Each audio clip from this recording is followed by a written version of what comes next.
ಹಿಂದಿನ ಕಾಲದಲ್ಲಿ ಬಾಲ್ ಅಂದ್ರೆ ಬಹಳ ಖುಷಿ ಅವ್ರಿಗೆ ಮಕ್ಕಳಿಗೆ. ಚೆಂಡ ಆಡೋದೇ ಬಹಳ ದೊಡ್ಡ ಖುಷಿ. ಹಾಗಾಗಿ ಯಮುನಾ ನದಿಯ ತೀರದಲ್ಲಿ ಕೃಷ್ಣನ ಬಾಲ್ಯದಲ್ಲಿರುವಂಥ ಅನೇಕ ಮಕ್ಕಳು ಸೇರಿಕೊಂಡು ಏನ್ ಮಾಡ್ತಾರೆ, ಆಟವನ್ನು ಆಡ್ತಾರೆ. ಆಟ ಆಡುವಾಗ ಏನಾಗ್ತದೆ, ಆ ಆಟದ ಚೆಂಡು ಏನ್ ಮಾಡ್ತದೆ ಅಂದ್ರೆ ಯಮುನಾ ನದಿಯ ತೀರದಲ್ಲಿರುವ ಆಟ ಆಡುವಾಗ ಯಮುನಾ ನದಿಯ ನದಿ ಒಳಗೆ ಹೋಗಿ ಆ ಬಾಲನ್ನು ಬಿದ್ದುಬಿಡ್ತದೆ.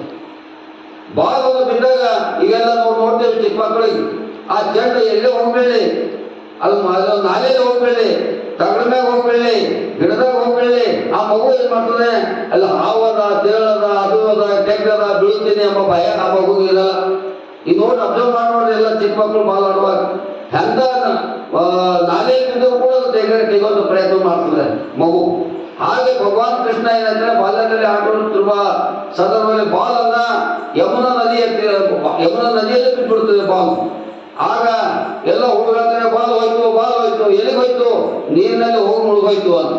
ಆಗ ಕೃಷ್ಣ ಅಂತಾನೆ ತಮ್ಮ ಮಿತ್ರರಿಗೆ ಹೇಳ್ತಾನೆ, ಬಾಲ್ಯದ ಮಿತ್ರರಿಗೆ ಏನಂತ, ಬಾಲ್ ಎಲ್ಲಿ ಹೋಗೋದಿಲ್ಲ, ಅದು ನಿಮ್ ಕುಡಿಸ್ತೇನೆ ಅಂತ ಹೇಳಿ ನೇರವಾಗಿ ಯಾರಿಗೆ ಹೇಳದೆ ಏನ್ ಮಾಡ್ತಾನೆ, ಭಗವಾನ್ ಕೃಷ್ಣ ಬಾಲ್ಯದಲ್ಲಿರುವಾಗ ಯಮುನಾ ನದಿಯಲ್ಲೇ ಹಾಡಿ ಆ ಬಾಲನ್ನು ತೆಗೆಯಕ್ಕೆ ಪ್ರಯತ್ನ ಪಡ್ತಾನೆ.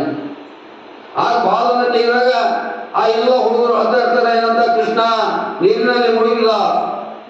ಯಾಂತ ನೀರಾಗಿತ್ತು ಅಂದ್ರೆ ಆಗ ಯಮುನಾ ತೀರದಲ್ಲಿ ಅಂದ್ರೆ ವಿಷದ ನೀರಾಗಿತ್ತು. ವಿಷ ಯಾಕೆ ವಿಷವಾಗಿತ್ತು ಯಮುನಾ ನದಿ ನೀರು ಅಂತಂದ್ರೆ ಅಲ್ಲೆಲ್ಲ ವಿಷದ ಹಾವನ್ನು ತುಂಬಿತ್ತು. ಎಲ್ಲಿ ನೋಡಿದ್ರೆ ವಿಷದ ಹಾವುಗಳು, ಎಲ್ಲಿ ನೋಡಿದ್ರೆ ನದಿಯಲ್ಲಿ ಹಾವುಗಳು ಹೆಚ್ಚಾಗಿದ್ದು. ಈಗ ಅವಾಗ ಮಹಾಭಾರತದಲ್ಲಿ ವಿಷದ ಹಾವುಗಳಿದ್ದು, ಈಗ ಹೋದನು ಕೂಡ ವಿಷದ ಹಾವುಗಳು. ಯಾಕಂದ್ರೆ ಅಷ್ಟು ಏನಾಗಿದೆ, ನಗರೀಕರಣದಿಂದ ದೊಡ್ಡ ಸಿಟಿಗಳಿಂದ ಏನಾಗಿದೆ ಅಂದ್ರೆ ಆ ಯಮುನಾ ನದಿ ಈಗ ದಿಲ್ಲಿ ಯಾವುದು ಉತ್ತರ ಭಾರತಕ್ಕೆ ಹೋದಾಗ, ಮತ್ತೂರು ಸೈಡ್ ಹೋದಾಗ ಆ ನದಿಯೆಲ್ಲ ಕೆಟ್ಟ ನೀರುಗಳನ್ನ ಈಗ ರಿಯಲಿ ಆಗಿದೆ ಅದು. ಆಗ ಆ ಕಾಲದಲ್ಲಿ ಹಾವಿನಿಂದ ಯಮುನಾ ನದಿ ಕೆಟ್ಟೋಯ್ತು, ಈಗ ನಗರೀಕರಣದಿಂದ ಯಮುನಾ ನದಿ ಈಗ ಕೆಟ್ಟ ಹೋಗಿದೆ. ಹೀಗಾಗಿ ಆ ಸಂದರ್ಭದಲ್ಲಿ ಏನಾಯ್ತು, ವಿಷದಿಂದ ಕೂಡಿದಂತ ಆ ನದಿಯನ್ನ ಪವಿತ್ರಗೊಳಿಸೋದೇ ಶ್ರೀಕೃಷ್ಣನ ಮುಖ್ಯವಾದಂತಹ ಉದ್ದೇಶವಾಗಿತ್ತು. ಇವು ಕೆಲವರು ಘಟನೆಗಳನ್ನ ಪವಾಡಗಳನ್ನ ಏನ್ ಮಾಡ್ತಾರೆ, ಇದೇನಪ್ಪ ಅಂತಾರೆ, ಅದನ್ನ ಸ್ವಲ್ಪ ಚಿಂತನೆಯನ್ನ ಮಾಡಬೇಕು, ಆಧ್ಯಾತ್ಮಿಕವಾಗಿ ನೋಡಬೇಕು. ಅದ್ರ ಜೊತೆಗೆ ಸತ್ಯವನ್ನ ಹಚ್ಕೊಳ್ಳಕ್ ಸಾಧ್ಯ ಆಗ್ತದೆ. ನೋಡುವ ದೃಷ್ಟಿ ಮನಸ್ಬೇಕು, ನೋಡುವ ಕಣ್ಣುಗಳು ಶುದ್ಧಾಗಬೇಕು, ನೋಡುವ ಮನಸ್ಸುಗಳು ಶುದ್ಧಾಗಬೇಕು, ನೋಡುವಂತ ಭಾವನೆಗಳು ಶುದ್ಧ ಆದಾಗ ಚೆನ್ನಾಗಿ ಅನಿಸ್ತದೆ. ನೀವು ನೋಡುವಂತ ದೃಷ್ಟಿನೇ ಚೆನ್ನಾಗಿಲ್ಲ ಅಂದ್ರೆ ಅದು ಚೆನ್ನಾಗಿ ಅನ್ಸೋದು. ಹಾಗೆ ಭಗವಾನ್ ಕೃಷ್ಣ ಯಾವಾಗ ಯಮುನಾ ನದಿಯ ತೀರದಲ್ಲಿ ಇದ್ದಂತ ಹಾಡನ್ನು ಆಡುವಾಗ ನದಿಯಲ್ಲಿ ಬಿದ್ದನೋ, ಬಾಲಂತಿಗೆ ಕ್ಯಾಲ್ಸ್ ಇದ್ದನೋ, ಅವಾಗ ಎಲ್ಲ ಅವ್ರ ಜೊತೆ ಸ್ನೇಹಿತರೆಲ್ಲ ಏನ್ ಮಾಡ್ತಾರೆ, ಅಳ್ಕೋತ ಎಲ್ಲರೂ ಮನೆಗೆ ಹೋಗ್ಬಿಡ್ತಾರೆ. ಮನೆಗೆ ಹೋಗಿ ಯಶೋಧ ಮಾತಾ ಹೇಳ್ತಾರೆ, ಏನಂತ, ಅಮ್ಮ ನಿಮ್ಮ ಕೃಷ್ಣ ಏನ್ ಮಾಡುದು ಅಂದ್ರೆ ನದಿಯಲ್ಲಿ ಬಿಟ್ಬಿಟ್ಟ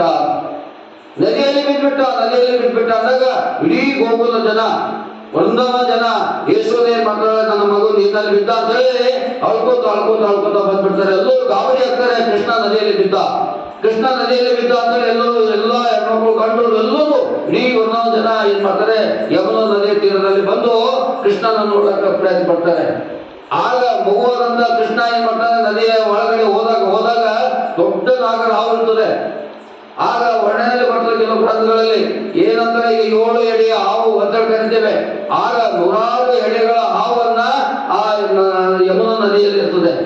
ಅದ್ರ ಜೊತೆ ಸಾವಿರಾರು ಹಾವುಗಳು ಆ ಯಮುನಾ ನದಿಯ ತೀರದಲ್ಲಿ ಇರ್ತವೆ. ಅಂತ ವಿಷದ ಪೂರಿತವಾದಂತ ನದಿಯಲ್ಲಿ ಭಗವಾನ್ ಕೃಷ್ಣ ಕೆಳಗೆ ಹೋಗ್ತಿರ್ತಾನೆ. ಕೆಳಗೆ ಹೋದಾಗ ಆ ಹಾವಿನ ಜೊತೆಗೆ ಭಗವಾನ್ ಕೃಷ್ಣ 1 ಗಂಟೆಗಳ ಕಾಲ ಹಾವಿನ ಜೊತೆ ಸರಸ ಆಟ ಆಡ್ತಾನೆ, ಯುದ್ಧವನ್ನು ಮಾಡ್ತಾನೆ. ಯುದ್ಧ ಅಂದ್ರೆ ಏನು, ಅದ್ರ ಜೊತೆ.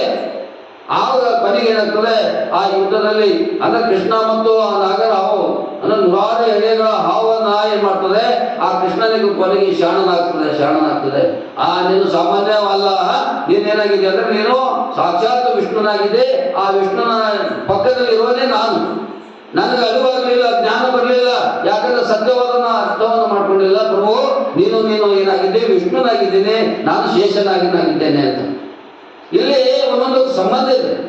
ಆಗ ಆ ಹಾವು ಏನಾಗ್ತದೆ, ಶರಣನಾಗ್ತದೆ. ಆವಾಗ ಕೃಷ್ಣ ಆಗ್ತದೆ ಏನಂತ, ನೀನು ವಿಷದ ಹಾವು ಇದ್ದಲ್ಲ, ಇಡೀ ಜನ ನಿಮ್ಗೆ ಆಕಳು ಕರು ಜನರು ಎಲ್ಲರೂ ಈ ನೀರಿಗಾಗಿ ಜೀವನವನ್ನು ನಡೆಸ್ತಾ ಇದ್ದಾರೆ.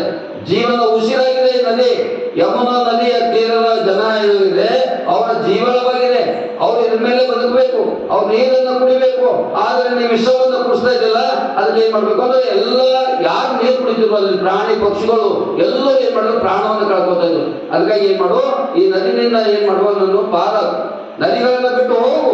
ಆಗ ಏನ್ ಮಾಡ್ತದೆ, ನೂರಾರು ಹೆಡೆಗಳ ಹಾವನ್ನ ಏನ್ ಮಾಡ್ತದೆ, ಕೃಷ್ಣ ಆದಂತ ಚಿಕ್ಕ ಮಗುವನ್ನ ತೆಗೆದುಕೊಂಡು ಏನ್ ಮಾಡ್ತಾರೆ ತನ್ನ ತಲೆಯ ಮೇಲೆ ಕೂಡಿಸಿಕೊಂಡು ಯಮುನಾ ನದಿಯ ತೀರದ ಮೇಲೆ ಬರ್ತಾ ಇರ್ತದೆ. ಬರ್ತಾ ಇದ್ದಾಗ ಸಾವಿರಾರು ಜನ, ಬೃಂದಾವನದ ಸಾವಿರಾರು ಜನ ಏನ್ ಮಾಡ್ತಾರೆ, ಕೃಷ್ಣ ನೀರಿನಲ್ಲಿ ಮುಳುಗ್ಬಿಟ್ಟ, ಕೃಷ್ಣ ಹೋಗ್ಬಿಟ್ಟ ಅಂತ ಎಲ್ಲರೂ ಆಡ್ತಾ ಇರ್ತಾರೆ, ನೋಡ್ತಾ ಇರ್ತಾರೆ.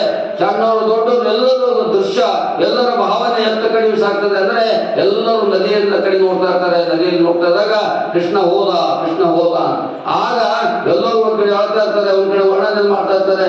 ಆಗ ಕೃಷ್ಣ ಏನ್ ಮಾಡ್ತಾರೆ ಅಂದ್ರೆ ಆ ಹಾವಿನ ತಲೆಯ ಮೇಲೆ ನಿಂತು ವಾದನೆ ಅವರು ಕಿಶೋರ ಅಂದ್ರೇನು ನಾನು ಬಾಸುರಿಯನ್ನು ಬಾವಿಸುತ್ತಾ ಮೇಲಕ್ಕೆ ಬರ್ತಾನೆ. ಮೇಲಕ್ಕೆ ಬಂದಾಗ ಆಗ ನೋಡ್ತಾರೆ ಇಡೀ ಜನ, ಎಂತ ಚಿಕ್ಕವಾದಂತ ವಯಸ್ಸು, ಚಿಕ್ಕವಾದಂತ ಮಗು ಏನ್ ಮಾಡ್ತಾರೆ, ಇಂಥ ಅದ್ಭುತವಾದಂತ ನೂರಾರು ಹೆಡೆಗಳ ಹಾವಿನ ಮೇಲೆ ಈ ಕೃಷ್ಣ ಒಬ್ಬ ಬಾಲಕನ ನಿಂತಿದ್ದಾನೆ ಅಂತ ಹೇಳಿ ಇಡೀ ಬೃಂದಾವನ ಜನ, ಪ್ರಭು ನಿನಗೆ ನಾವು ಧನ್ಯರಾಗಿದ್ದೇವೆ. ಅನೇಕ ಜನ ಕೊಂಡಾಡ್ತಾ ಇದ್ದೀವಿ. ಏನಂತಂದ್ರೆ ಪ್ರಭು ಕೃಷ್ಣನ ಯಶೋಧ ಹೇಳ್ತಾ ಇದ್ರು, ನಿನ್ನ ಮಗ ಹೋಗ್ಬಿಟ್ಟ ನೀರಿನಲ್ಲಿ ಅಂದಿವೆ. ಆದ್ರೆ ನಿನ್ನ ಮಗ ಆ ವಿಷದ ಹಾವಿನ ಮೇಲೆ ಇವತ್ತು ನೃತ್ಯವನ್ನ ಮಾಡ್ತಾ ಇದ್ದೀನಲ್ಲಮ್ಮ, ಅಂತ ನೀನ್ ಪುಣ್ಯ ಅಂತೇಳಿ ಇಡೀ ವರ್ಧವನ ಜನ ಏನ್ ಮಾಡ್ತಾರೆ, ಸಂತೋಷವನ್ನು ಪಡ್ತಾರೆ. ಆಗ ಕೃಷ್ಣನ ಆದೇಶದಂತೆ ಆ ಹಾವಿನಲ್ಲಂತ ಎಲ್ಲ ಹಾವುಗಳು ಏನ್ ಮಾಡ್ತವೆ ಅಂದ್ರೆ ವೃಂದಾವನದಲ್ಲಿರುವಂತ ಆ ಯಮುನಾ ನದಿಯಲ್ಲಿರುವಂತ ಎಲ್ಲ ನದಿಯ ಹಾವುಗಳನ್ನ ಎಲ್ಲ ಬೇರೆ ಕಡೆ ಹೋಗಿ ಶಿಫ್ಟ್ ಆಗ್ತವೆ. ಅಂದಿನಿಂದ ಏನಾಗ್ತದೆ, ಯಮುನಾ ನದಿ ಶುದ್ಧವಾಗ್ತದೆ, ಯಮುನಾ ನದಿ ಸ್ವಚ್ಛ ಆಗ್ತದೆ. ಆಗ ಬೃಂದಾವನ ಜನರಿಗೆ ಆ ನೀರನ್ನು ಕುಡಿಯಲು ಯೋಗ್ಯವಾಗ್ತದೆ. ಇಂಥ ಅದ್ಭುತವಾದಂತಹ ಘಟನೆಗಳು.